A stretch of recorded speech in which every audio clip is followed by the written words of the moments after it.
Hi అండి, అందరూ ఎలా ఉన్నారు? ఇంక ఈరోజు అయితే మేము మా అమ్మ వాళ్ళ ఇంటికైతే వచ్చాము.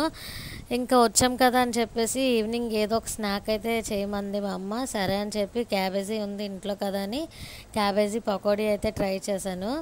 నేను మొత్తం ఎలా చేశానో అయితే ఈ వీడియోలో ప్రాసెస్ అయితే చూపిస్తాను. ఎవరికైనా ఇంట్రెస్ట్ ఉంటే చూసి ఈ ప్రాసెస్లో మీరు కూడా ట్రై చేయండి. టేస్ట్ అయితే చాలా బాగా వచ్చింది. నేను ఇదే ఫస్ట్ టైం అనమాట క్యాబేజీతో పకోడీ చేయడం. ఇంకా ఫస్ట్ అయితే క్యాబేజీ తీసుకొని కొంచెం పై తోలు లాంటిది అయితే తీసేసి హాఫ్ మొక్క మాత్రమే చేశాను. ఫస్ట్ టైం కదా ట్రై చేయడం, టేస్ట్ ఎలా ఉంటుంది అని చెప్పేసి. ఇంకా క్యాబేజీ అయితే ఇలా సన్నగా తరుక్కోవాలి. సన్నగా తరుక్కున్న తర్వాత ఈ పిండిలో అయితే కార్న్ఫ్లోరు, శనగపిండి, బియ్యపిండి అండ్ వరిపిండి అనమాట. ఇవన్నీ టూ స్పూన్స్ అయితే యాడ్ చేసుకున్నాను. బియ్యపిండి 2 స్పూన్స్, కార్న్ఫ్లోర్ 2 స్పూన్స్, శనగపిండి 2 స్పూన్స్ అండ్ మైదా పిండి 2 స్పూన్స్ వేసి కొంచెం ఫుడ్ కలర్ కూడా వేసాను. ఫుడ్ కలర్ వేసిన తర్వాత కొంచెం సాల్ట్ కూడా యాడ్ చేసి ఇలా కొంచెం కొంచెం వాటర్ అయితే యాడ్ చేసుకుంటూ కొంచెం గట్టిగా కలుపుకోవాలన్నమాట ఈ క్యాబేజీని. ఇది మొత్తం ఇలా కలుపుకున్న తర్వాత ఒక హాఫ్ అన్ అవర్ అయితే పక్కన పెట్టి ఉంచేయాలి.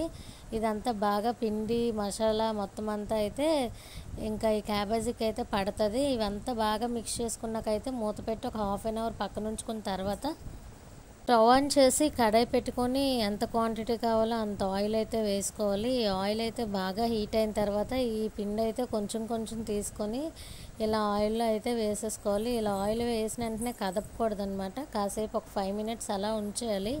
ఇంకా 5 మినిట్స్ తర్వాత అయితే స్లోగా బాగా కలపాలన్నమాట. గరిటతో ఇలా స్లోగా కలుపుకుంటే ఇంక ఫ్రై అయితే అలా ఉడుకుతుంది. చాలా టైం పడుతుంది. ఇంకా ఈ ఫ్రై పచ్చిగా ఉంటుంది కదా క్యాబేజీ, ఇదంతా ఫ్రై అవ్వడానికి అయితే చాలా ఎక్కువ టైమే అవుతుంది.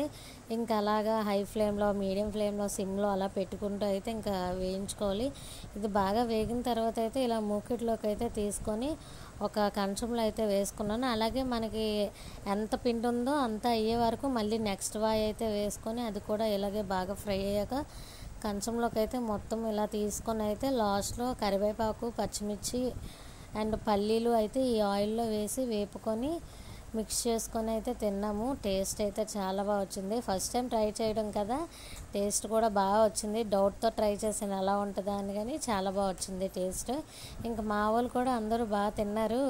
తినేసి టేస్ట్ ఎలా ఉంది అంటే అందరూ సూపర్ అంటున్నారు అనమాట. ఒకసారి మీరు కూడా ఈ ప్రాసెస్లో ట్రై చేయండి. ఇంకా మనకి ఇలా క్యాబేజీ ఫ్రై అంతా రెడీ అయిపోయిన తర్వాత మా అమ్మ వాళ్ళది విలేజ్ కదా, మా అమ్మ వాళ్ళ ఇంటిని కథలు ఇలాగ పచ్చగా పొలాలు ఇవన్నీ ఉంటాయి. ఈవినింగ్ వ్యూ అయితే చాలా బాగుంది. ఆ వ్యూని అయితే ఎంజాయ్ చేసుకొని నేచర్గా గాలి అయితే పీల్చుకొని పకోడీ తింటూ మేమైతే బాగా ఎంజాయ్ చేసాం ఈరోజు ఈవినింగ్. సరే, ఒకసారి మీరు కూడా ఈ ప్రాసెస్లో ట్రై చేసి టేస్ట్ ఎలా ఉందో నాకు కామెంట్ చేసి చెప్పండి. ఇంకా మన వీడియోస్ వస్తే మన ఛానల్ని లైక్ చేసి సబ్స్క్రైబ్ చేసుకోండి.